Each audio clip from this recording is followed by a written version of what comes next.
Hello বন্ধুরা, আজকের এই ভিডিওতে আমরা স্বাস্থ্য ও শারীরশিক্ষা বিষয়ের প্রশ্নপত্রটি দেখব। এটা ক্লাস 4 এর প্রশ্নপত্র এবং তোমাদের পরীক্ষার জন্য এবারে খুবই গুরুত্বপূর্ণ রয়েছে এই প্রশ্নপত্রটি। দেখো এখানে কি লেখা আছে। প্রথম পার্বিক মূল্যায়ন 2026, বিষয় স্বাস্থ্য ও শারীরশিক্ষা, শ্রেণী চতুর্থ, পূর্ণমান 10। তোমাদের 10-এর মধ্যে পরীক্ষা হবে এবং সময় দেওয়া হবে 20 মিনিট। এখানে নিজের নাম, এখানে বিদ্যালয়ের নাম এবং এখানে কিন্তু ক্রমিক সংখ্যা অর্থাৎ ক্লাসের যে রোল নম্বর সেটা তোমাদের লিখতে হবে। এটা আবারও বলছি, ক্লাস 4 এর স্বাস্থ্য ও শারীরশিক্ষা বিষয়ের প্রশ্নপত্র।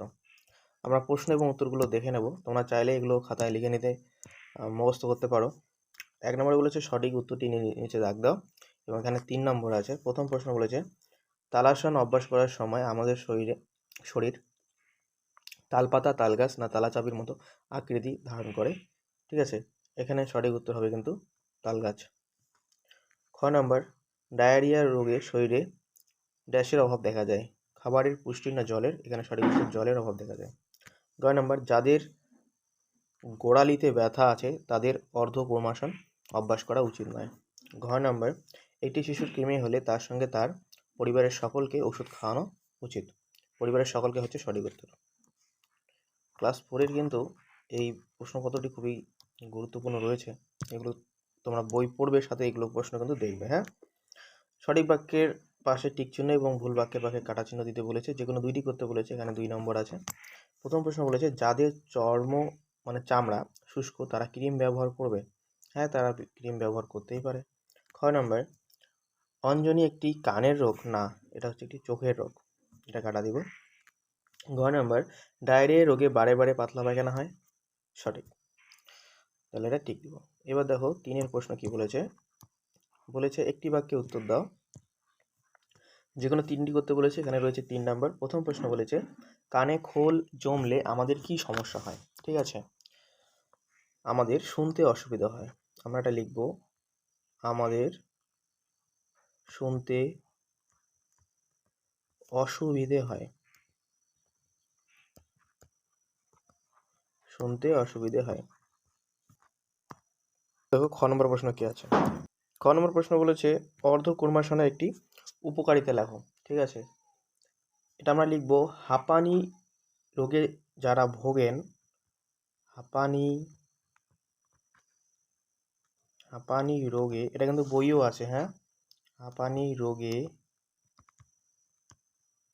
যারা ভোগেন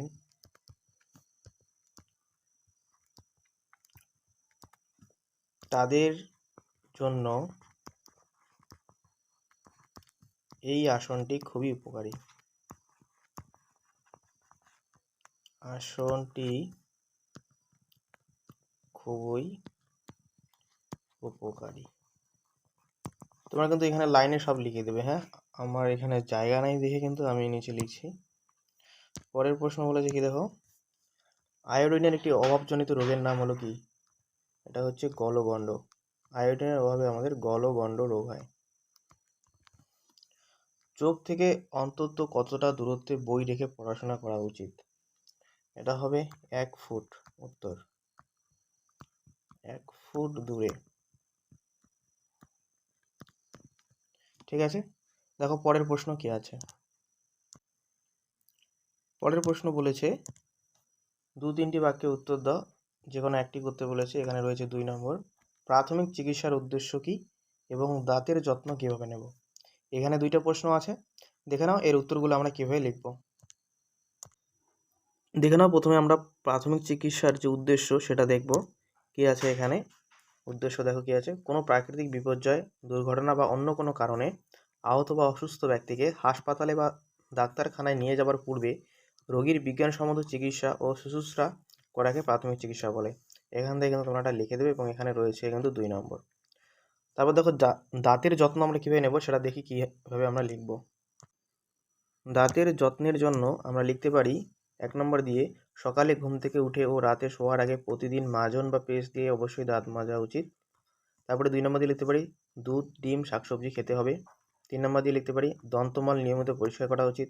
4 নম্বর দিয়ে নিয়মিত দাঁতের পরিচর্যা করা উচিত। 5 নম্বর দিয়ে আমরা লিখতে পারি ছাই বা গুঁড়াগু দিয়ে দাঁত মাজা উচিত নয় এবং যে কোনো খাবার খাওয়ার পরে জল দিয়ে মুখ ধোয়া উচিত। ঠিক আছে, তারপর দেখে নাও কী আছে এবং 2টি প্রশ্নের উত্তর কিন্তু আমরা দেখলাম। আমাদের দুটি প্রশ্ন ছিল এখানে ক্লাস 4-এর এবং যে কোনো একটি লিখতে বলা হয়েছে, আমরা দুটি দেখলাম। ঠিক আছে, এরপরে আমরা ক্লাস 4-এ অন্যান্য বিষয়ে যে প্রশ্নপত্র রয়েছে, কলা ও কর্মশিক্ষার প্রশ্নপত্র দেখব। আজকের ভিডিও এই পর্যন্তই। পরবর্তী ভিডিওতে দেখা হচ্ছে। গুড বাই, ভালো থেকো।